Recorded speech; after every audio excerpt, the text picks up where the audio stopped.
പറഞ്ഞിട്ട് കൊടുക്കാം. ഇല സെറ്റ് ഇങ്ങനെ നമ്മൾ പുളിയും ചെയ്യണ്ട കണ്ടുപിടിച്ചോ.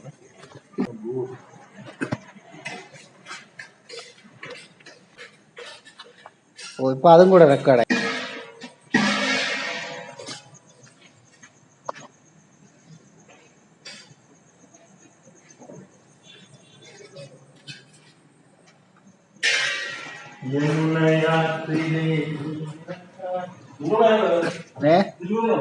ഓ, ഈ വീഡിയോയില് നീയാണ് എന്റെ ഹീറോ. മാസ്റ്റർ കണ്ണൻ എന്ന് പറഞ്ഞിട്ട് ഞാൻ ക്യാപ്ഷനിൽ മൊത്തം നിന്റെ പേര്, വീട്, അഡ്രസ് ഇല്ല എഴുതിയിട്ടു.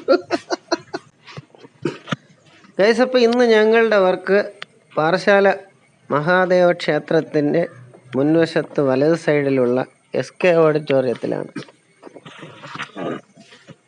ഓഡിറ്റോറിയത്തിൻ്റെ അടുക്കളയാണ്. എൻ്റെ കൂടെ ഉള്ളത് കണ്ണൻ. ഞങ്ങൾ കണ്ണൻ മാസ്റ്റർ എന്ന് വിളിക്കും. ഇനി ഒരാൾ കൂടെ ഉണ്ട്, അജയൻ മാസ്റ്റർ. രണ്ടുപേരും നല്ല വിദഗ്ധരായ പാചകക്കാരാണ്.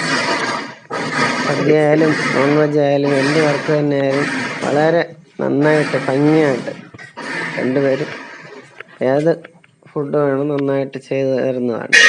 അപ്പോൾ ഐശ്വര്യമായിട്ട് വിളക്കൊക്കെ കത്തിച്ചു, പഴം വെച്ച് തിരിയൊക്കെ കത്തിച്ച് കുറച്ച് അരിയൊക്കെ വെച്ചു.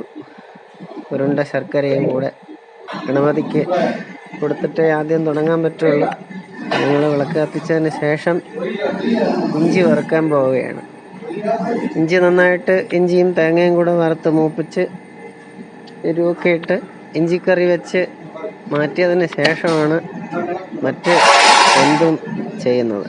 അപ്പോൾ ഇനിയുള്ള ബാക്കി 3 അച്ചാറുകൾ കൂടെ ഉണ്ട്. നെല്ലിക്ക, മാങ്ങ, നാരങ്ങ. ആ അച്ചാറുകളും കൂടെ ഞങ്ങൾ ആദ്യം രാത്രി തന്നെ ചെയ്ത് വയ്ക്കും. അതായത് ഒരു 2 മണിക്ക് ഞങ്ങൾ അച്ചാർ ചെയ്ത് വെച്ച് കഴിഞ്ഞാൽ രാവിലെ ആകുമ്പോൾ അത് ഒരു ചെറിയ ചൂടുണ്ടാകും, ചെറുതായിട്ട് തണുത്ത് വരും. അപ്പോൾ മാത്രമേ അതിൻ്റെ ഉപ്പും എരിവൊക്കെ അറിയാൻ പറ്റുള്ളൂ. അതിന് ശേഷമാണ് മറ്റുള്ള സദ്യക്കുള്ള സാമ്പാർ, ചോറ്, കൂട്ടുകറി, രസം, തോരൻ ഇതൊക്കെ ചെയ്യുന്നത്.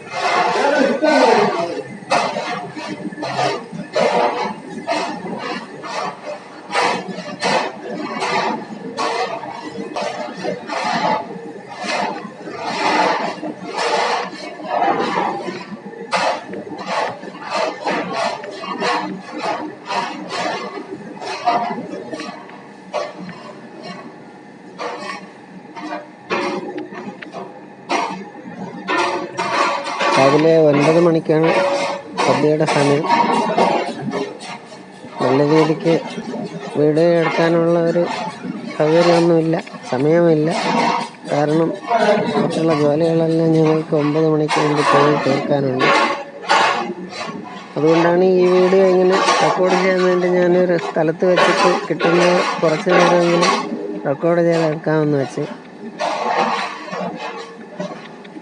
ഇപ്പോൾ 2 മണിക്ക് ശേഷമാണ് ഞങ്ങൾ സാമ്പാറിനും ചോറിനുമുള്ള അടുപ്പ് കത്തിക്കുന്നത്. ഒരു ചെറിയ തീയിൽ അങ്ങനെ ഇട്ടേക്കും. ഒരു 2-3 മണിക്കൂർ ആകുമ്പോഴത്തേക്കും വെള്ളം തിളയ്ക്കും. അതിനുശേഷം ഞങ്ങൾ സാമ്പാറിൻ്റെ പച്ചക്കറിയൊക്കെ ഇട്ട് ചോറിനുള്ള റൈസ് വിടും. അതായത് ഞങ്ങൾക്കൊരു 8 മണിക്ക് ചോറും സാമ്പാറും റെഡിയായി കിട്ടണമെന്ന കണക്കിനാണ് ഞങ്ങൾ രണ്ടും അത്